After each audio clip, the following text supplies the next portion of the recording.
निरंजन निशा निरंजन निशा निशा निशा निशा निशा निशा निशा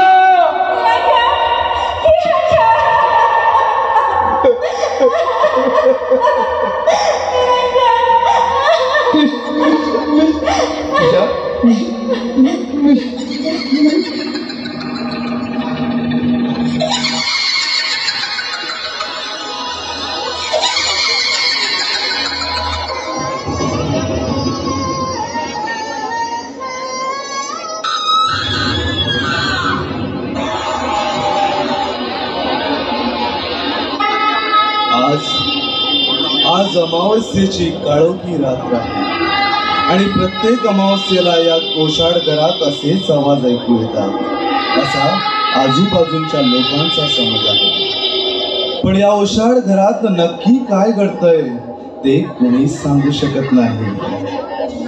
कोणी म्हणतात या घरात चोरांचा वास्तव आहे, तर कोणी म्हणतात इथे भूताटकी आहे. अशा एक ना अनेक अफवा या ओशाड घराविषयी प्रसिद्ध आहे. तरी कथा आहे 3 वर्षांपूर्वी घडलेली 2 प्रेमी जीवांची. तर सत्य परिस्थिती जाणून घेण्यासाठी मी आपल्याला 3 वर्षांपूर्वी भूतकाळात घेऊन जात आहे. मग चला तर ही गोष्ट आहे 3 वर्षांपूर्वी घडलेली.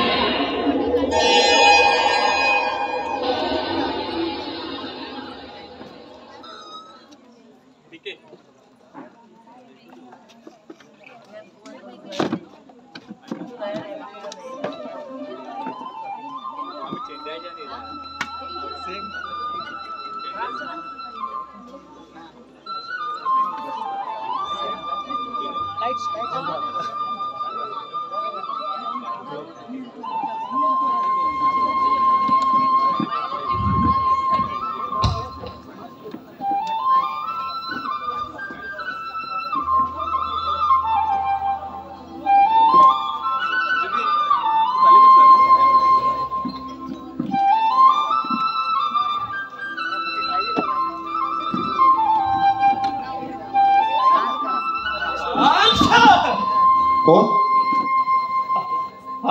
कोण ए साहेबा कोण आहे तुमका? पण तू कोण आहेस? मी कोण तर तुमका मगे सांगतोय. पण तुम्ही कित्याक हंसर येला? माझं थोडंसं काम आहे. माझ्याकडे असा की आणखी कुणाकडे? तुझ्याजवळ कसलं काम असणार आहे माझं? घरात कोणी नाही वाटतं. हंसर 3 माणसं राहतात. एक जयेश बाबू, निशाबाई आणि मी. आता यातूनला कोण होया तुमका? निशाजवळ काम आहे माझं. ते माका पहिलाच कळला. नाटकाचा पार्ट द्यायचा असा वाटता. तुला कसं कळलं? हे तू राजा कसला हयसर कोणी बी येईल ना तर निशाबाई पार्टून देऊ येतोय हे माका पहिलाच खबर असा. पण निशा आहे ना? होय असा. जरा बोलवत तुला? हा झालं मग माझाच काम होता. हा तुम्ही बसा. हा मी निशाबाई बाहेर काढून देतो. बर.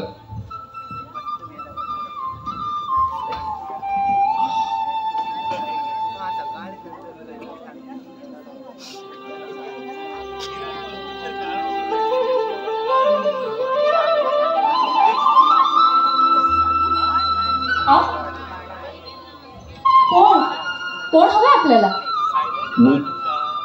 मला? हो हो तुम्हालाच विचारते मी. आणि आज यायला परवानगी कोणी दिली तुम्हाला? परवानगी? कुणी नाही. दरवाजा उघडा होता म्हणून साथ आलो. वा महाशय, तुम्हाला काही शिष्टाचार वगैरे कळतो की नाही? हो कळतो ना. मग परवानगी शिवाय आत येऊ नये ही दारावरची पाटी वाचली नाही वाटतं आपण? वाचली होती. मग माफ करा. नाही म्हणजे माझं चुकलं. पण मी असं अचानक येऊन नाही होतो. सॉरी. तरी सुद्धा तुम्ही आज आलात? हो हो. आणि समजा मी आता तुम्हाला पोलिसांच्या स्वाधीन केलं तर? म्हणजे तुम्ही ते चोरी करायला आला होता असं सांगेन मी पोलिसांना. आपलं काहीतरी गैरसमज होतोय. हे बघा, मी चोरी केली असं पुरावा काय आपल्याला? या जगात स्त्रीच्या शब्दावर कोणीही चटकन विश्वास ठेवतो हे माहित नाही वाटत तुम्हाला? हे नकबूल देऊ शकत नाही मी. कारण अनेक काळापासून स्त्रियामुळे भांडण तंटा उद्भवत आले आहे. म्हणजे पराभव मान्य आहे तर आपल्याला. निदान या बाबतीत मान्य करावंच लागेल मला, कारण काम आहे तुमच्याजवळ माझं. कसलं?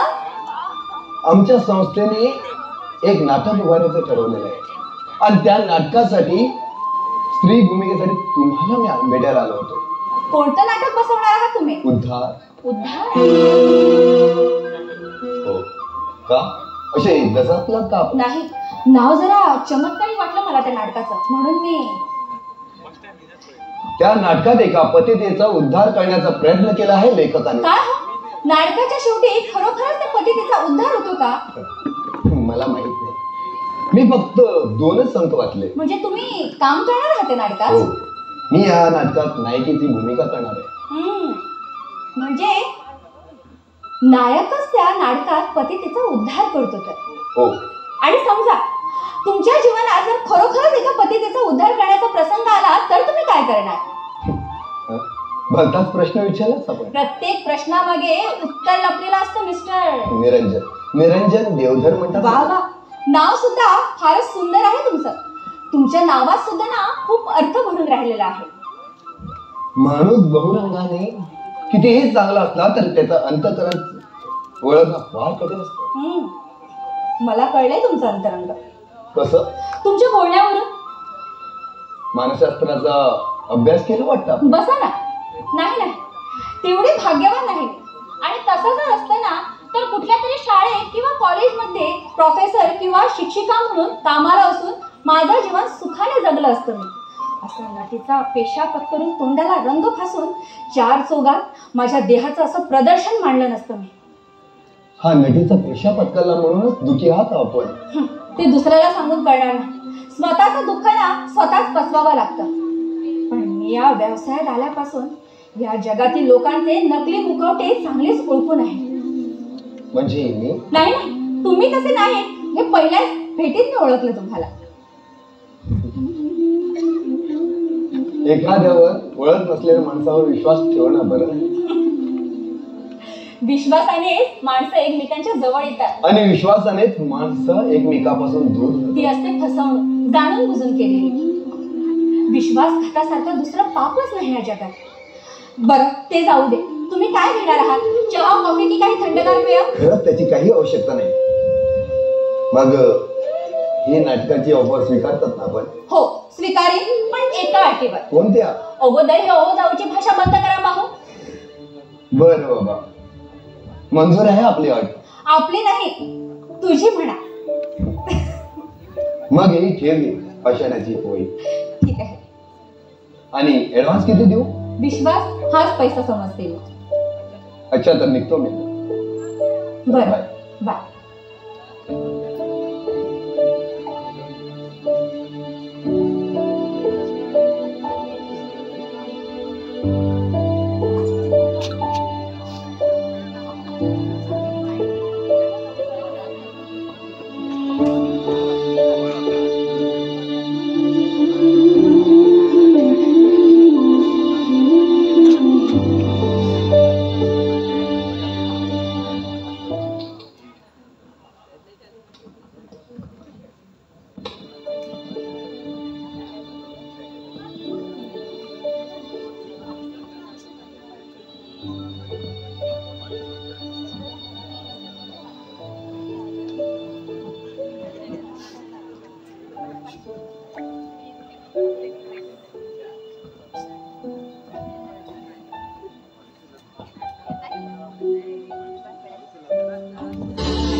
बऱ्या, अरे कुठे पाहुणा आला होता का? हो, येलो आता. जगा वेगळं माणूस. आपण काय सर्व कुठलेलो बरं. अरे कुठे पाहुणा आला होता का म्हणून विचारलं तुला. हा, येलं होतं. निशाबाई पार्ट देऊ. म्हणजे नवीन साहेब वाटतं. आता मी काय जाणतो तो नवीन का जुना म्हणा. आता त्या बोलण्यावरून तो नवीनच असं मला दिसतं. वा, काही हरकत नाही.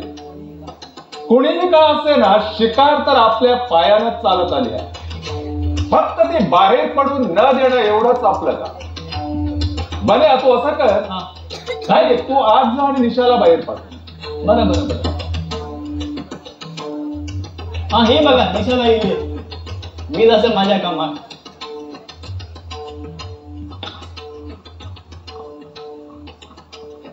कैलास, हा कसलं काम आहे तुझं माझ्याजवळ? अगं तुझ्याकडे माझं कसलं काम आहे मीच तुला सांगायला हवंय का? निशा, आजचा दिवसही असा फुकट बेकारच गेला. मग त्याला मी काय करू? हाय, तू काहीच करू नकोस, फक्त मला एक 500 रुपये देऊन टाक. 500 रुपये? अरे 500 रुपये काय, पण यापुढे माझ्याकडून तुला 25 पैसे सुद्धा मिळणार नाही. अगं असं आज कसं बोलायला लागला तू? ऐक तर मग, यापुढे तुझं तू पाहून घे. इतके दिवस तुझ्या कपाट जाळ्यात सापडून तुझ्या या भूल थापांना मी बळी पडत होते. यापुढे माझं जीवन बदलायचं आहे मला. नव्या साहेबांच्या ओळखी कैलास, तोंड सांभाळून बोल. काय करशील तू माझं? स्त्री जीवावर उधार झाली ना की काय करू शकते याचा तुला अजून अनुभव आलेला नाही. अरे वा, आजपर्यंत तुझ्यामुळे मी अदापताच्या खोल गड्ड्यात बुडले गेले. माझे जीवनाचा सहारा वाळवंट बनवलंस तू. माझ्या देहाची दैना केलीस. मुळीच नाही. उलट मी होतो म्हणून तू जिवंत तरी राहिलीस, नाहीतर त्या कुठल्या अंधारात गडप झाली असतीस त्या परमेश्वरालाच ठाऊक. अगं मी जे केलंय ना ते तुझ्या भल्यासाठीच केलं. अरे तुझ्यासारखा स्वार्थी माणूस माझं काय भलं करणार? तुला मी आजपर्यंत माझा मानलेला भाऊ समजत होते, पण तू ते नातं विसरून मला तू मार्गाला लावलं. मुळीच नाही. ज्यावेळी मी तुला दाखवलेला तो सन्मार्गच होता. अगं मी जर तो मार्ग जर तुला दाखवला नसता ना तर तीच भर पोटाची खळगी भरण्यासाठी दारोदार भीक मागत हिंडत फिरली असती. स्वार्थासाठी केलंस तू हे सारं. काहीही काम धंदा न करता तुझी चैन भागत होती ना, म्हणून तू मला. पण यापुढे काय लग्न करणार आहेस तू? होय.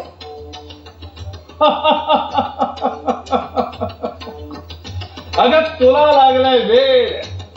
अगं तुझ्यासारख्या खालच्या जातीच्या पोरीशी कोण करणार लग्न? काय? आणि बोलून चालून तर तू तोंडाला रंग फासणारी एक नटी आहेस निशा. अरे मी नटी असले तरी सुद्धा एक माणूसच आहे ना. मला सुद्धा मन आहे, भावना आहेत.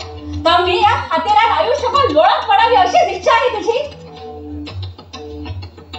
माझ्या इच्छेचा प्रश्नच नाहीये तिथं. पण तू त्या रणधीरला काय सांगणार आहे? त्याला जाऊन सांग यापुढे माझ्या घराची पायरी पडू नकोस म्हणून. अगं त्याला मी खूप सांगेन, पण त्याने माझा ऐकायला हवंय ना.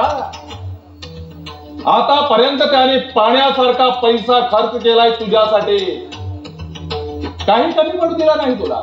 अरे पैसा म्हणजे सर्वस्व नसतं कैलास. आजपर्यंत त्याच्या हातातलं जिवंत खेळणं बनून जगले आहे मी, पण यापुढे मला माझं जीवन सुधारायचं आहे. अगं तुझ्यासारख्या खालच्या जातीच्या स्त्रीनं लग्नाची इच्छाच कधी करू नये. अगं तुझ्यासारख्या जर पोरीनं जर लग्न करू लागलं ना तर ही दुनिया फार बदलून गेली असती. अगं वेश्येचं आयुष्य म्हणजे काटेरी पिंजरा असतो आणि त्या पिंजऱ्यात तिला कायमचं बंदिस्त असावं लागतं. इच्छा नसून सुद्धा त्या रणधीर सारख्या एखाद्या कित्येक तरुणाची ती एक शिकार असते आणि शेवटी आपलं मन नसतानाही तिला त्याच्याशी बळी पडावंच लागतं निशा. पण तो पुढे काटेरी पिंजरा मी तोडून टाकणार आहे.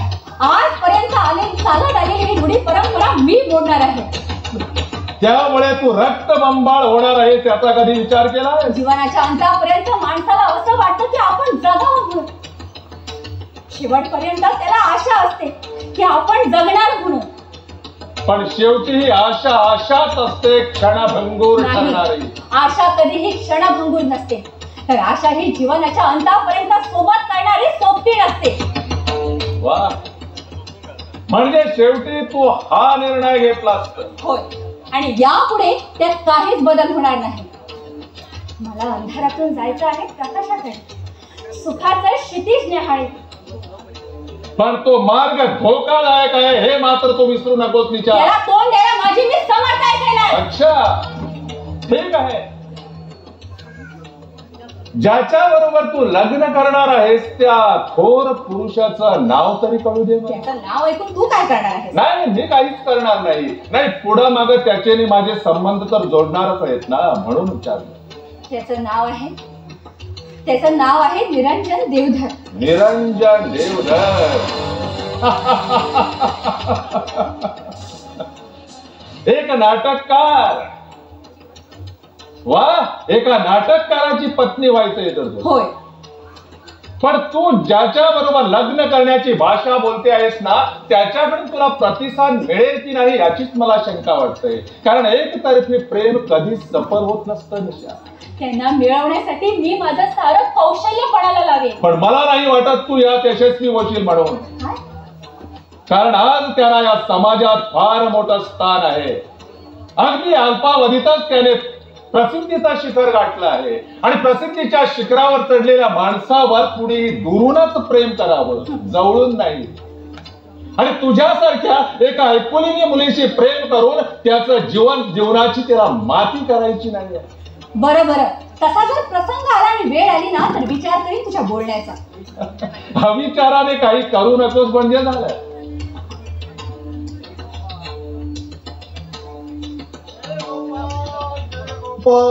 जय गोपाल. अरे बापरे, शेठजी आलं वाटतं. हे बघ मी आत लपतो. मी इथं आहे त्याला सांगू नको. अरे पण ते नंतर सांगेन मी तुला.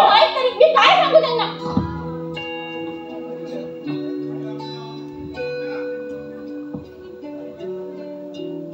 घरामध्ये कोण आहे का?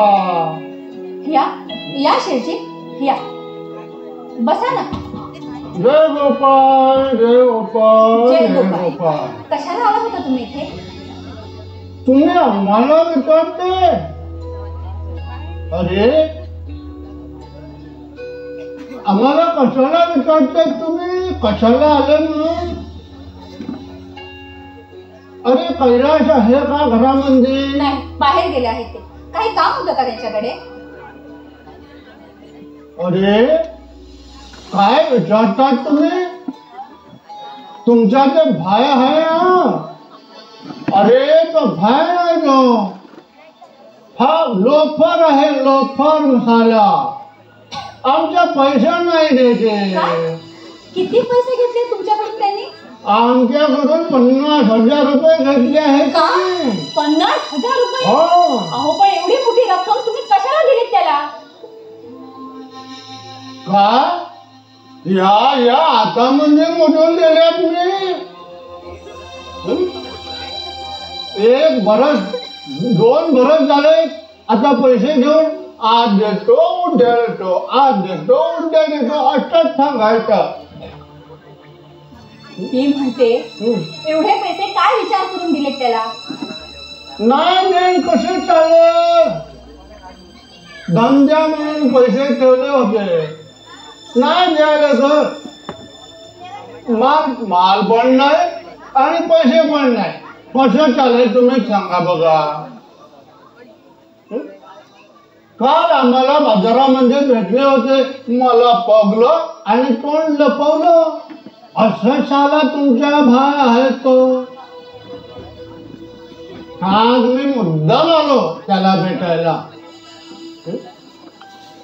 पण साला घरामध्ये सुद्धा भेटत नाही. मला सांगितलं तो घरामध्ये या म्हणून. आता केव्हा येईल तो? अहो तो घरीच नसतो. 4-4, 5-5 दिवसांनी घरी येतो तो. म्हणजे आता तेव्हा आता आम्ही काय करेल? हे बघा, ते आले ना की मी सांगेन त्यांना समजावून तुमचे पैसे द्या म्हणून. अगदी ना विचारतात सांगा त्यांना, नाहीतर मला पोलीस कंप्लेंट करावं लागेल. नाही असं काही करू नका. मी त्यांना सांगेन म्हणून सांगितलं ना तुम्हाला. शेठजीचं दावा धरणं हे बरं नाही, समजून घ्या. जय गोपाल. जय गोपाल. जय गोपाल.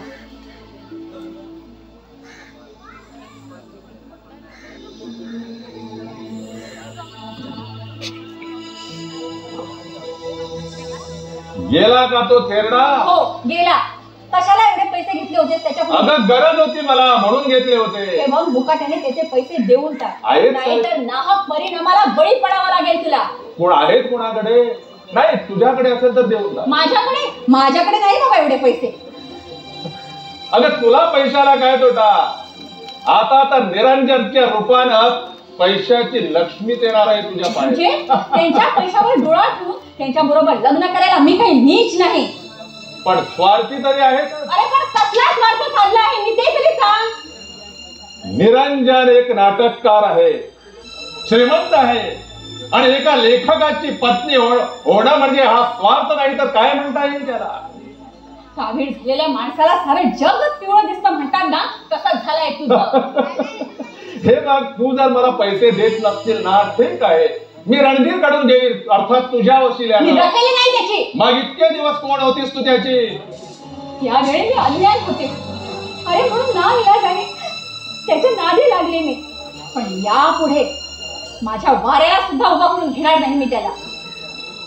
रणधीरला तू अजूनही ओळखली नाहीस निशा. अगं त्याच्यासारखा वाईट माणूस या जगात नसेल कुठं. हो, त्याचं महत्व तुला जास्त वाटणारच, कारण भाट आहेस ना तू त्याचा. आणि तू कैलास, अशी रागावू शकतो? खरं तेच बोलतो आहे मी. हे बघ, रणधीर आता इथं येणार आहे. त्याला ना मुळीच भेटण्याची इच्छा नाही माझी. जा तोड काढा कर इथून.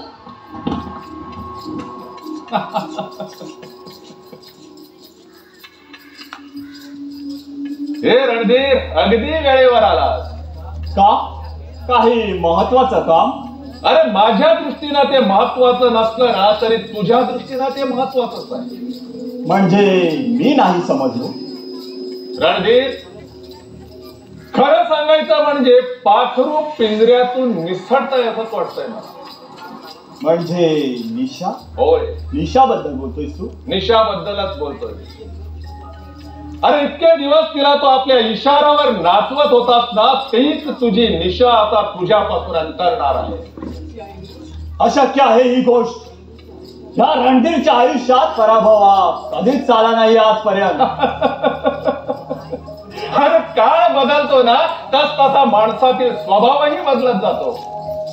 रणधीर, अरे स्वतःचा हित कशात आहे याचा तिला दूरदृष्टीला विचार केलेला दिसतो. तिच्या या विचारांशी मी थोडाच सहमत होणार आहे. तिचं जीवन आणि मरण माझ्या दृष्टीवर अवलंबून आहे. निशा म्हणजे माझ्या हातातलं एक जिवंत खेळणं आहे. चुकतो आहेस तू रणधीर. अरे स्त्रीचं मन केव्हा आणि कसं बदलतं हे आजपर्यंत कुणीच सांगू शकला नाही. तिनं आता लग्न करायचं ठरवलं आहे. काय?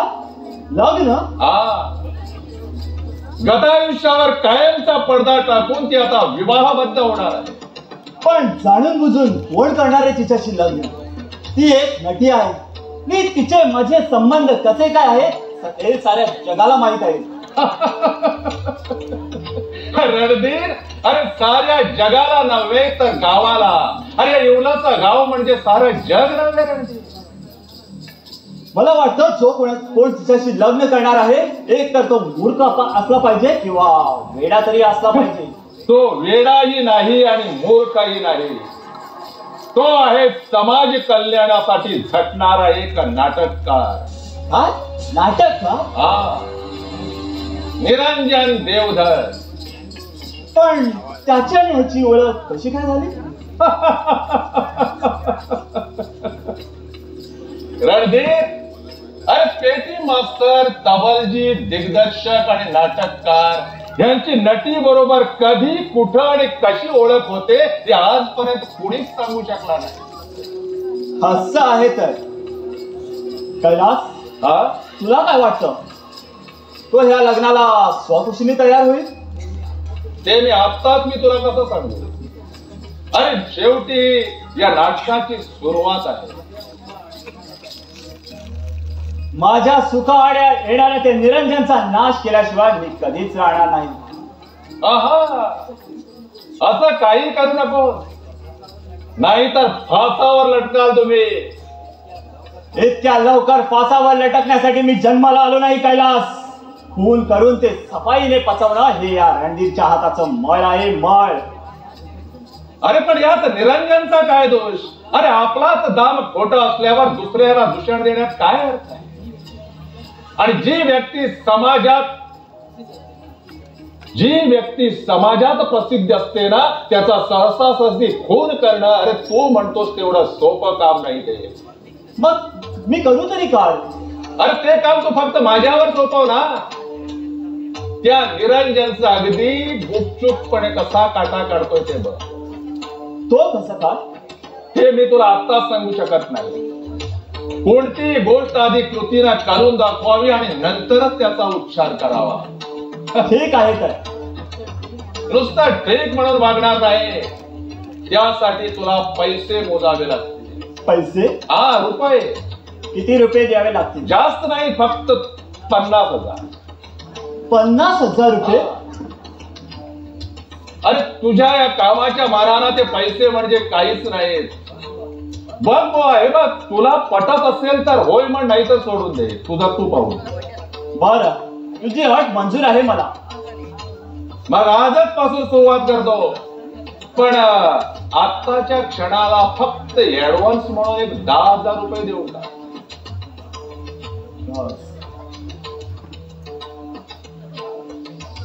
हे घे 10,000 रुपये. पण याद राख कैलास, माझ्याशी दगाबाजी करण्याचा प्रयत्न करशील तर माझ्याशी गाठ आहे. अरे ते काय मला सांगायला हवं? आणि तुला जर माझा संशय येत असेल ना, तर ते तुझ्याकडेच ठेवून. तुझ्यावर पूर्ण विश्वास आहे माझा. हे घे 10,000 रुपये.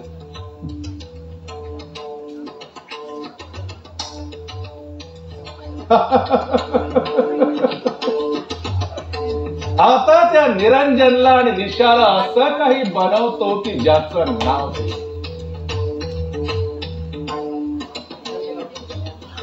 कुठं गेला होतास बन्या? केला गेले बाजारात. किती तुमका? फारच चढेल दिसतो हा बन्या, पण तुमच्यापेक्षा कमी. बन्या, अरे तू काय बोलतो? याची शुद्ध आहे का तुला? होय, असा तुमका किती लागते? ही साधी गोष्ट तुमका कळूक ना. असा जर माझा नोकर बोलला असता तर दातच घाशात घातले असते मी याचे. दात घाशात घालू तुम्ही मी म्हातारे जाऊक ना. आधी तुमच्या दात सांभाळा, मगर मका शाळेपणा शिकवया. मालकिणीचा वारा लागलेला दिसतोय याला. लागता जसं मालक तसं नव्हतं. ही साधी गोष्ट तुमका कळूक ना. बरं बरं, जास्त अकलेचे दिव्या पाजू नकोस. जा. माझी अकल माझ्याकडे तसा. मर्या, पाहिलंच कैला? बंजा सुद्धा बघ कसा बोलू लागलाय तो. यावरून काय ते तू समजून घे. म्हणून म्हणतो, निशाशी बोलताना जरा सांभाळून बोल, नाहीतर वाईट परिणाम होईल. ते मी कसं बरं विसरेल?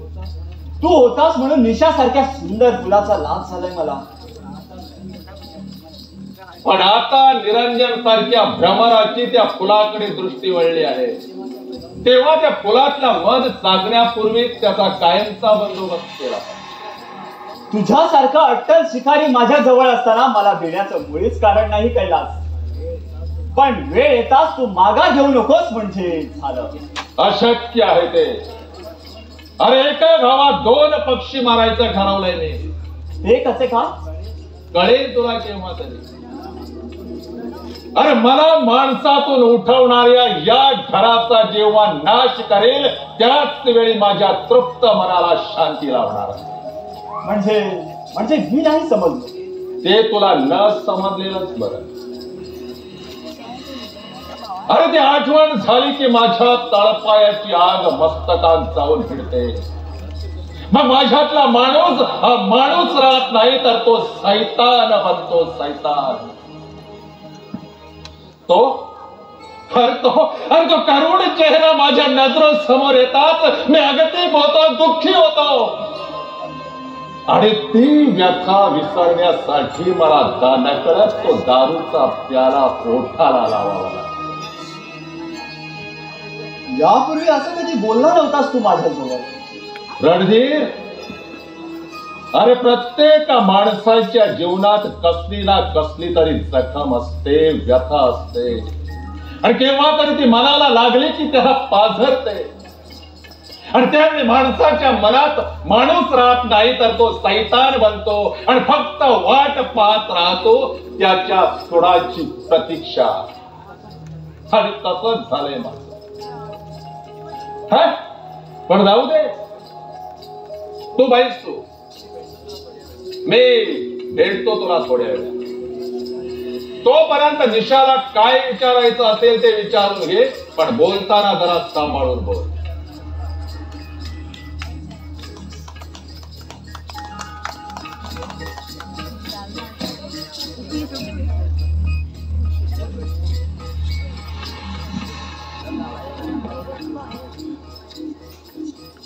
रणधीर, निशा, काय? मला काही बोलायचंय तुझ्याशी. मला ठाऊक आहे तू माझ्या बरोबर काय बोलणार आहेस. कैलासने तुला सगळं सांगितलंच असेल नाही? बरोबर ओळखलीस. मग काय खरं आहे ते? आणि खरं आहे म्हणून सांगितलं तर? या बाबतीत पूर्ण विचार केलायस का तू? यापूर्वी केला नव्हता, पण यापुढे विचार करायचा ठरवलं आहे मी. याचा काय अर्थ समजू मी? तुला काय पाहिजे तो अर्थ समजायचा. उडवा उडवीची उत्तरे देऊ नकोस निशा. सरळ सांग काय ते. अरे सरळच बोलते आहे मी तुझ्या बरोबर. तू म्हणे लग्न करणार आहेस? होय. कुणाचे म्हणून नाही विचारलं. निशा, हळू बोलल्याने ऐकू येतं मला. इतके दिवस तू माझ्यावर प्रेम केलीस त्याचं का? अरे कुणालाही खरं वाटणार नाही ते. आणि तुझ्यासारख्या एका विवाहित माणसाबरोबर प्रेम करायला मला काही वेळ लागलेला नाही. निशा, अरे रणधीर, स्त्रीचं प्रेम कधीच बळजबरीने मिळत नसतं, तर ते हृदयाच्या गाभ्यातून हळूवार उमलून यायला हवं असतं. खरंच ते. मग तुझा माझा एकांतवास ही बळजबरी होती. एका असहाय्य पक्षिणीची तडफड होती ती. साकार होण्यापूर्वी भुलेलं स्वप्न होतं ते. आता त्या भुलेल्या स्वप्नाचे गज अवशेष पुन्हा जुळवायचे आहेत मला. भंगलेली स्वप्ने परत कधी जुळत नसतात निशा. प्रयत्नातनी अशक्य असं काहीच नसतं माणसाला. हर घडी रंग बदलणाऱ्या ह्या दुनियेचा पूर्ता अनुभव नाही तुला निशा. देवघरात तेवत राहणाऱ्या समयीने वादळाबरोबर स्पर्धा करण्याचा प्रयत्न करू नये कधी. पण वादळ हे कायम स्वरूपी नसतं, तर थोड्या वेळाने त्याचा भर ओसरत असतो. पण जाता जाता आपल्या विद्वांसाची कल्पना देऊन जात. तो दोष वादळाचा नसून या निसर्गाचा असतो. तुझा निश्चय कायम आहे तर? होय. आणि यापुढे त्या यतकिंचितही बदल होणार नाही. याचा परिणामाची पर्वा नाही मला. निरंजन कसा आहे याचा तपास केलायस का तू? त्याची बिलकुल गरज नाही, कारण तुझ्यासारखा खास नीट नसेल तो. निशा, मर्यादा पोटात चालली तुझी. ज्या माणसाची त्याची मर्यादा असते ना, त्याचप्रमाणे त्याच्याशी बोलावं लागतं. निशा, या रणधीरच्या भावना दुखवल्या आहेस तू. अरे तुला भावना आहेत ना हे आजच समजलं मला. मी तुला स्पष्टपणे सांगते की यापुढे माझा नाक तू सोडावाच हे दुसतं. सोडीन, पण केव्हा? मला कंटाळा आला. तुझ्या बायकोला जाऊन सांग. तू माझी हक्काची बायको नसलीस तरी घेऊन जा ते पुढचे शब्द. नाहीतर काय करणार आहेस तू माझं? आज ह्या समाजात तुझी प्रतिष्ठा किती शाबूत राहिली आहे हे जरा गावात फिरून पहा, म्हणजे कळेल तुला. तुझ्या सल्ल्याची गरज नाही मला. अगोदर तू किती पवित्र आहेस ना याचा मनाशी थोडा विचार करून बघ. कितीही झालो तरी पुरुष आहे मी. या बहुरंगी जगात पुरुषापेक्षा जास्त स्त्रियाच्या चरित्राला जास्त जपायचं असतं. माझ्याशी तुझं नातं कशा प्रकारचं होतं हे ह्या गावातील लोकांना माहीत झालं आहे. आणि जर का तू निरंजनला आपल्या जाळ्यात ओढण्याचा प्रयत्न करशील तर त्याचा कोणी हित करता ही गोष्ट त्याच्या कानावर घातल्याशिवाय राहणार नाही. त्यावेळी मग तू काय सांगणार आहेस निरंजनला? म्हणून म्हणतो निशा, हे वेळ डोक्यातून काढून टाक. आणि जन्मभर तुझ्याच बरोबर राहू असंच ना? होय, माझ्यापासून कसला त्रास होणार नाही तुला. सुखी होशील तू. आयुष्याचा कल्याण होईल तुझ्या. नाहीतरी हा समाजरूपी काटेरी पिंजरा तुला सुखाने जगू देणार नाही. पण त्या काटेरी पिंजऱ्याचे गळ तोडून टाकायचे आहेत मला. आमच्या जातीला लागलेला कलंकाचा डाग पुसून काढायचा आहे मला. कुणाची तरी पत्नी म्हणून. ते ह्या जन्मी तरी शक्य होणार नाही तुला. अगं तुझ्यासारख्या पतीचं जीवन असतं ते माझ्यासारख्या महाभंगाचा मनोरंजन करण्यात. कोण म्हणते मी पतीत आहे म्हणून? सारं जग म्हणतो जी स्त्री पतीचा पेशा पत्कारते तिचा वजन या समाजात काडी मोलाचं ठरतं. पण तिने तो पेशा का पत्करला याकडे कुणीही लक्ष देत नाही. ते जाणून घ्यायला वेळ कुणाला असतो. अरे परिस्थितीमुळे तिला नटी व्हावं लागतं. हे फक्त तुझं मत झालं. नटीनं संसार करावा तो फक्त रंगभूमीवर. प्रत्यक्षात ते कधीच जमणार नाही.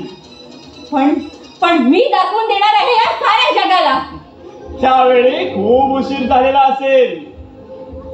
तू कितीही कंठशोष केला ना तरी तुला पटणार नाही ते. जाऊ शकतोस तू इथून. जाण्यासाठी आलो नाही मी निशा, तर तुला आज दूर कुठेतरी न्यायला आलो मी. नाही, मी तुझ्या बरोबर कुठेही येणार नाही. इतके दिवस तुझ्या भूल थापांना मी बळी पडले होते, पण यापुढे माझी अभिलाषा सोडावी हेच ठीक. माझ्या जीवनात आलेली प्रिय व्यक्ती सहजासहजी सोडायला मूर्ख नाही मी. त्यासाठी कितीही मोठा दिव्य करावा लागला तरी हरकत नाही. अगं जिंकता जिंकता दुसऱ्याचा पराभव करणं म्हणजे हा माझा भेद आहे. मग ऐक तर, तुझ्या सुखासाठी तुझ्या पापी वासनेला मी कदापि बळी पडणार नाही. स्त्रीचा निर्धार कितपत टिकू शकतो हे चांगलं माहित आहे मला. चूल आणि मूल सांभाळल्याशिवाय तिच्या जीवनाचं गणित कधी सुटूच शकत नाही. मग काय म्हणतेस, आज माझ्या बरोबर येतेस की नाही? नाही नाही नाही. ठीक आहे, ज्यावेळी मी दुसऱ्यांदा येईल त्यावेळी तुझ्यात परिवर्तन झालेलं असेल.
सुंदर.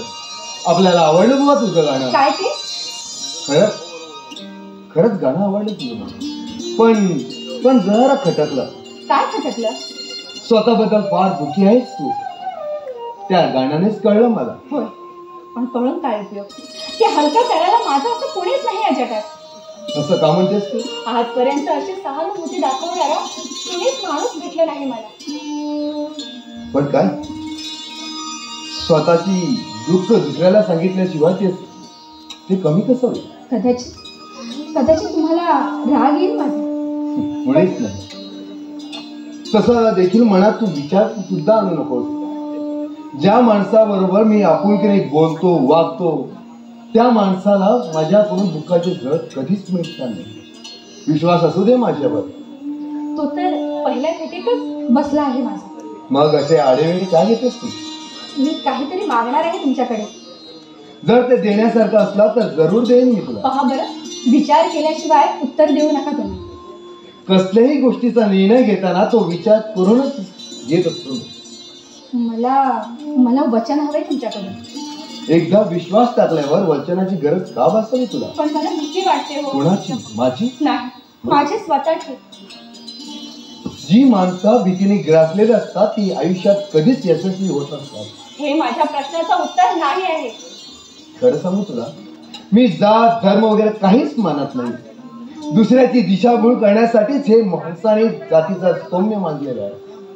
त्यामुळे आजचा समाज फार रसातळा गेलेला आहे. पण त्या समाजाला त्यातून बाहेर काढणं तुमच्यासारख्या नाटककाराचं काम असतं. कारण लेखक हा समाजाचा घटक असतो. मी नाटककार आहे म्हणून तुला कोणी सांगितलं? तुम्ही कधी? माझ्या स्वप्नात येऊ. जागेपणी सुद्धा स्वप्न दिवस लागले वाटतं. अहो, म्हातारीने कोंबडा झाकून ठेवला, पूजाला तर राहतं का? माझ्याशी खोटं का बोललात तुम्ही? लेखकाला कधी कधी खोटंच बोलावं लागतं. मी खरा कोण आहे हे तुला सांगितलं असतं तर याचं कारण काय माहिती आहे? मला कसं कळणार? अगं, स्वतःचा मोठेपणा स्वतः सांगू नये कधी. आणि जो खरा कलावंत असतो ना तो आपलाच मोठेपणा कधीच सांगत नसतो. पण त्याचं मोठेपण आपोआप सिद्ध होत असतं. अहो, कस्तुरी मृगाला कुठे ठाऊक असतं की आपल्याजवळ कस्तुरी आहे म्हणून? बर बाबा, त्या खोटं बोलल्याबद्दल तू देईल ती शिक्षा भोगायला तयार आहे. महागात पडेल तुम्हाला ती शिक्षा. अपराधाला त्याच्या गुन्ह्याबद्दल शिक्षा झालीच पाहिजे, मग ती मोठी असू किंवा लहान. अहो, पण मूळ मुद्दा बाजूला राहिला. कोणता? समाज सुधारणेचा. तो आमच्या हातात थोडंच आहे. का नाही? तुम्ही जी नाटकं लिहिता ती स्वतःसाठी की या समाजासाठी? सत्ययुगात त्याचा काहीतरी उपयोग झाला असता तर आम्ही जे नाटकं लिहितात त्याप्रमाणे माणसं आचरणात आणतात असं थोडंच आहे. पण समाजाला नाटक हे फक्त मनोरंजनासाठीच असतं. नाही हो, समाजाला चांगला आदर्श घालून देणं आपलं कर्तव्य असतं. माझ्या एकट्याचा तिमकीचा आवाज तो काय उचलणार? जिद्दी माणसाला काही अशक्य नसतं या जगात. बरं बाबा, मी काय करावं अशी इच्छा आहे तुझी? मला आधी वचन द्या पाहू. ते वचन पाळण्याची माझ्यात हिंमत नसेल तर? नाही, तसं काही होणार नाही याची पुरेपूर खात्री मी बाळगते. मग हे घे ते वचन. मला तुमचा कायमचा आधार हवा. म्हणजे? मला तुमची पत्नी व्हायचं आहे. निशा, नाही म्हणू नका हो. हा जन्म ऋणी राहील मी तुमची. ज्यावेळी मी तुम्हाला पाहिलं ना त्यावेळी तुमची मूर्ती माझ्या हृदय मंदिरात स्थापित केली होती आणि भक्तिभावाने रोज त्याची पूजा करते आहे. तुम्ही नाही म्हणून माझा भावविश्वास उद्ध्वस्त करून टाकू नका. पण मला विचार करावा लागेल. तोपर्यंत थांबण्याची तयारी आहे माझी. मला ठाऊक आहे की माझ्यामुळे तुम्हाला त्रास होईल. या जगाचे अनेक टक्के टोळके तुम्हाला सहन करावे लागतील. पण तुमच्यासाठी काय वाटेल ते करायची तयारी आहे हो माझी. पण या काटेरी पिंजऱ्यातून बाहेर काढणं फक्त तुमच्या हाती आहे. आणि जर का तुम्ही मला नकार दिला तर काय करणार तू? आत्महत्या. निशा, अगं किती अभद्र बोलतेस का तू? अगं, आत्महत्यासारखं दुसरं कोणताच पाप नाही या जगात.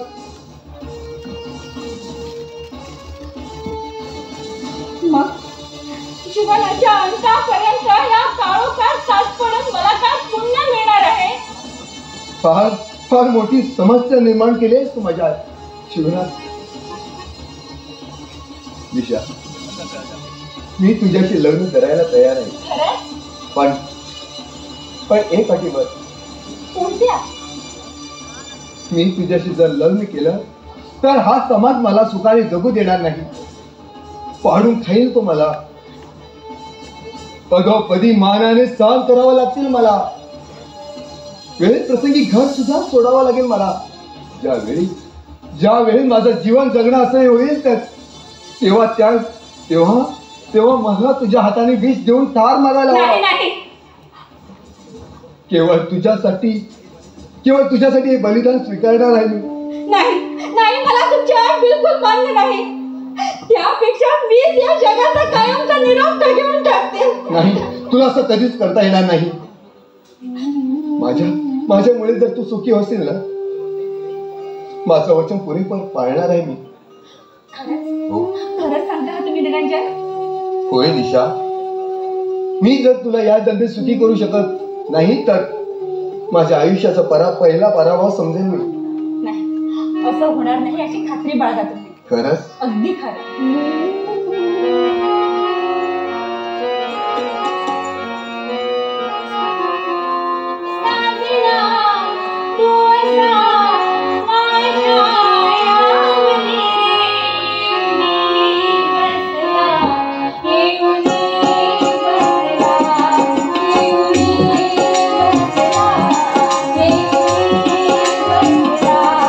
साजने तू अशी माझ्या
बरं निघतो मी.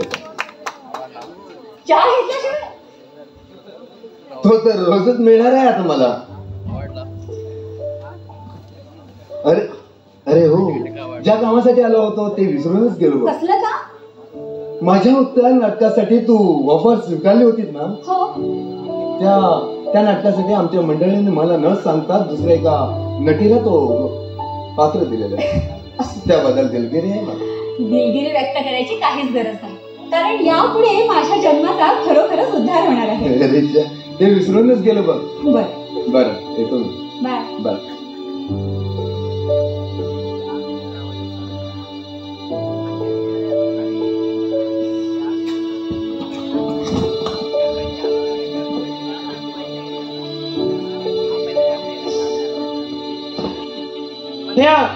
अरे बनिया बनिया, अरे बनिया, काय हवंय तुला जयेश? माझे कपडे भरायचे आहेत वेगळे. म्हणजे कुठे पिकनिकला वगैरे जातोस की काय तू? पिकनिकला नाही तर हे घर सोडून कुठेतरी दूर जायचं मला. काय? अरे पण असं झालं तरी काय? काय झालं ते मला विचार नकोस बाई. ते सांगण्याच्या मनस्थितीत नाही मी जर इथंच राहिलो तर वेडा होईन मी, वेडा. जयेश, तिथं तिथं मानाने अपमानी वाईट बोलण्याचे भडीमार होते माझ्यावर. ते ऐकून डोकं फुटायची वेळ आली माझ्यावर. अरे पण असं काय घडलं ते सांगशील की नाही? त्यामुळे काहीच फायदा होणार नाही, उलट दुःख मात्र होईल तुला माहीत. चार चौकात फिरायला लाज वाटते मला. कॉलेजातली मुलं एकसारखी नव्हतात म्हणून कॉलेज सोडायचं ठरवलं मी. काय? कॉलेज सोडणार आहेस तू? होय. नाही नाही, असं काही करू नकोस रे तू. अरे तुझ्या शिक्षणासाठी मी किती हाल अपेक्षा सहन केलेत म्हणून सांगू. माझ्या हाडांची काड्या केली, माझा देह शिजवला. नाही नाही, ते यातना सहन केला मी ते फक्त तुझ्यासाठी. माई, जयेश, तूच माझा एकमेव आधार आहेस. मी जगते आहे ना ते माझ्या राजा फक्त तुझ्यासाठी. तू जर आज नसतास ना तर ही माई तुला या जगात जिवंतच दिसली नसती रे. माई. होय जयेश, माझं हे स्वप्न तू असं अपूर्ण ठेवू नकोस. तू जर कॉलेज सोडलीस ना तर आईला मरते वेळी दिलेल्या वचनाला मी अगदी खोटे ठरल्यासारखी होईल रे. पण माई, कसं सांगू तुला, तू नाटकात काम करते, रणधीर इथं येतो म्हणून लोक काय नको ते बोलतात. जयेश, होय माई, ते ऐकून शर्मेने मेल्याहून मेल्यासारखं होते मला. त्यामुळे अभ्यासात नीट लक्ष सुद्धा लागत नाही. इतके दिवस तुला त्रास होईल म्हणून निमूटपणे सहन करत होतो मी, पण आज सारा असंही झालं मला. जयेश, तुझ्यासाठी मी हे सारं करत होते ना आजपर्यंत. माझ्यासाठी? होय. मी जर अशी वागले नसते तर तुझ्या शिक्षणाचा, आपलं पोटा पाण्याचा प्रश्न तरी कसा सुटला असता. मला काय हौस होती असं वागायची. परिस्थितीच्या दुष्ट चक्रात सापडल्यानंतर माणसाला कुठल्या थराला जावं लागतं ना हे अजून तुला कळणार नाही जयेश. पण रणधीर एक वाईट माणूस आहे आणि तसं असताना देखील यापुढे तसं घडणार नाही. कारण तुझं शिक्षण पूर्ण झालं ना की माझं कर्तव्य संपणार आणि मग मी लग्न करणार आहे. खरंच माई? होय, खरंच मी लग्न करणार आहे. मग ना तुला कसलाच त्रास होणार नाही. कुणीच तुला हिणवणार नाही. चार चौघात तुझा कुणी अपमान सुद्धा करणार नाही. तुझ्या सुखासाठी करते आहे मी सगळं. पण अशा परिस्थितीत तुझ्याशी लग्न कोण करणार? हे बघ, त्याची तू मुळीच काळजी करू नकोस. कारण माझ्या जीवनाचा जोडीदार मी निवडलेला आहे. कोण आहे तो? त्याचं नाव आहे निरंजन देवधारी. म्हणजे तो नाटककार? होय. असं झालं तर फार चांगला होईल माई, चांगला होईल. तू सुखी होशील. इतके दिवस तू खूप त्रास सहन केलेत माई, पण यापुढे तुला चांगले दिवस येतील. पण माई, मगाशी तुला टाकून बोललो, तुझी भावना दुखावल्यात. तुझी योग्यता मला कळली नाही. तुझं मन फार मोठं आहे माई, सागरापेक्षा विशाल, हिमालयापेक्षा उंच, गंगेसारखा पवित्र. पण मला ते कळलं नाही. मी तुझा अपराधी आहे माई, फार मोठा अपराधी. मला क्षमा कर माई, मला क्षमा कर. मला क्षमा कर माई.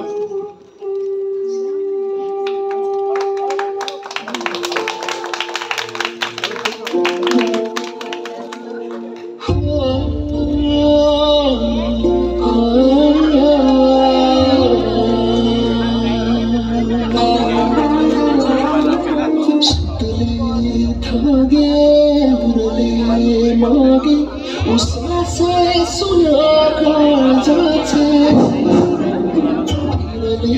सारे वशनियाने निखारे नाटक मंडळीसाठी श्री तुषार तामसे याने CMC ड्रायव्हर